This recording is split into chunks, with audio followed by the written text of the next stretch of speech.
আমরা যারা জেনারেল লাইনে পড়াশোনা করি, আমরা কিভাবে দ্বীনের খেদমত করতে পারি?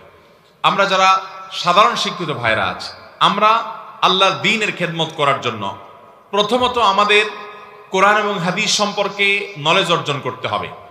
কিভাবে ঈমান একজন মানুষ আনতে পারে, কিভাবে ঈমান ভঙ্গ হয়, ঈমানের জন্য বিধ্বংসী বিষয়গুলো কি, কুফর কাকে বলে, শিরক কাকে বলে, নেফাক কাকে বলে, ঈমানই বা কাকে বলে, ঈমানের স্তরগুলো কি, ঈমানের শাখাগুলো কি, ঈমানের পর সবচেয়ে গুরুত্বপূর্ণ আমল কি, ইসলামের মূল স্তম্ভ কয়টা, 5টা, সেই স্তম্ভগুলো কি কি, সেগুলোর মৌলিক বিষয়গুলো কি, এ সম্পর্কে আপনাকে ইলম অর্জন করতে হবে, আগে জানতে হবে।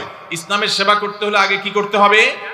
জানতে হবে। বেশিরভাগ সাধারণ মুসলমান ভাইরা আমরা জানার চেষ্টা করি না। এই জন্য বই পুস্তক পড়তে হবে, আপনি কোরআন হাদিস পড়তে হবে ওলামাদের তত্ত্বাবধানে, এবং ওলামাদের ইলম শিক্ষার মজলিসে বসতে হবে। এ ওয়াজ মাহফিল না, মসজিদে ইমাম সাহেবের মাধ্যমে, খতিব সাহেবের মাধ্যমে আপনারা বিভিন্ন হালাকা চালু করবেন, মাসআলা মাসাইলের হালাকা, কোরআনের তাফসিরের মজলিস, হাদিসের একটা মজলিস হবে, কোরআন সহি শুদ্ধভাবে পড়ার একটা মজলিস হবে।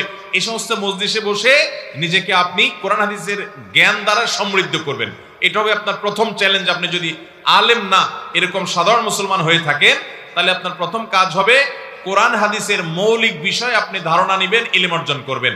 ডক্টর খন্দকার আব্দুল্লাহ জাহাঙ্গীর রহমানের একটা বই আছে, মুসলমানি নিসাব।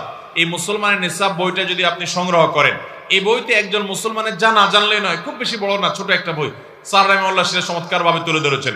আশরাফুল থানভী রহমাতুল্লাহের অনেকগুলো বই আছে, এই বইগুলোর ভিতরে বেশ কিছু বই আছে অনেক বেশি উপকারী আমাদের সমাজের জন্য, আদাবুল মুআশারাত ইত্যাদি, এগুলো আমাদের মুআশারাত জানার জন্য দরকার আছে। এগুলো পড়বেন এবং ওলামাদের, ওই যে বললাম, মসজিদে হালাকা চালু করবেন। অনেক মসজিদে ইমাম সাহেবরা শুধু নামাজ পড়া, সালাম ফিরাই দেওয়া, ডিউটি শেষ। ইমাম সাহেবরা চাইলে মসজিদে যে কত কাজ করতে পারেন।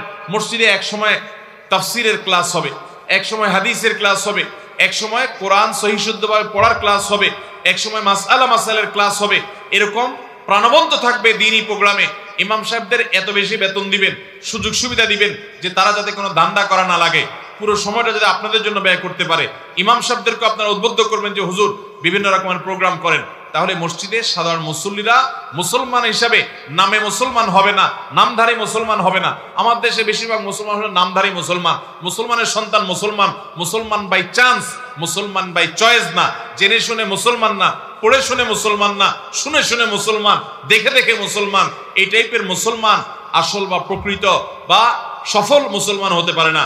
সফল মুসলমান হতে হলে আমাকে জেনে শুনে মুসলমান হতে হবে, ইসলাম সম্পর্কে ধারণা থাকতে হবে।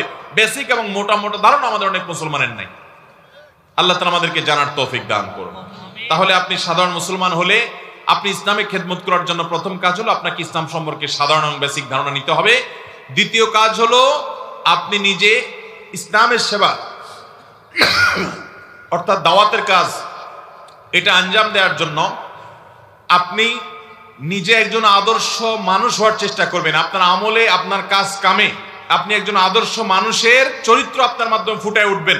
আমরা অনেকে দেখবেন ফেসবুকে কি পরিমাণ দাওয়াতি কাজ করে। অনেক লোক দেখবেন ফেসবুক আইডিতে লম্বা লম্বা হাদিস পোস্ট করে, কোরআন আয়াত পোস্ট করে, বিভিন্ন হুজুরদের ওয়াজ পোস্ট করে, কিন্তু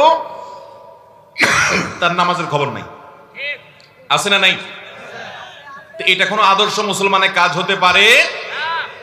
ফেসবুকের লেখা জোখা, তার দ্বীনি অ্যাক্টিভিটিস দেখে অনেকে মনে করে কত বড় দায়ী আল্লাহ, আল্লাহর পথের দায়ী, অথচ দেখা যায় বাস্তব জীবনে 2 নম্বর, নামাজেরও খবর নাই। অতএব জেনারেল শিক্ষিত মানুষ, আপনি দ্বীনের সেবা করতে হলে, দ্বীনের খেদমত করতে হলে নিজে আদর্শ মুসলমান হবেন, আমল করবেন। তৃতীয়ত, আপনি কোনো ভালো আলেমের তত্ত্বাবধানে থেকে যতটুকু শিখছেন সেটা অন্যদেরকে শেখাবেন, অন্যদেরকে জানাবেন, এবং আপনার আমলটাই হবে দ্বীনের প্রতি মানুষকে আহ্বান করা, যে একজন ভালো মানুষ দ্বীনের পথে আসলে সেরকম আদর্শ হয়, ভালো মানুষ হয়। আল্লাহ আমাদেরকে তৌফিক দান করুন।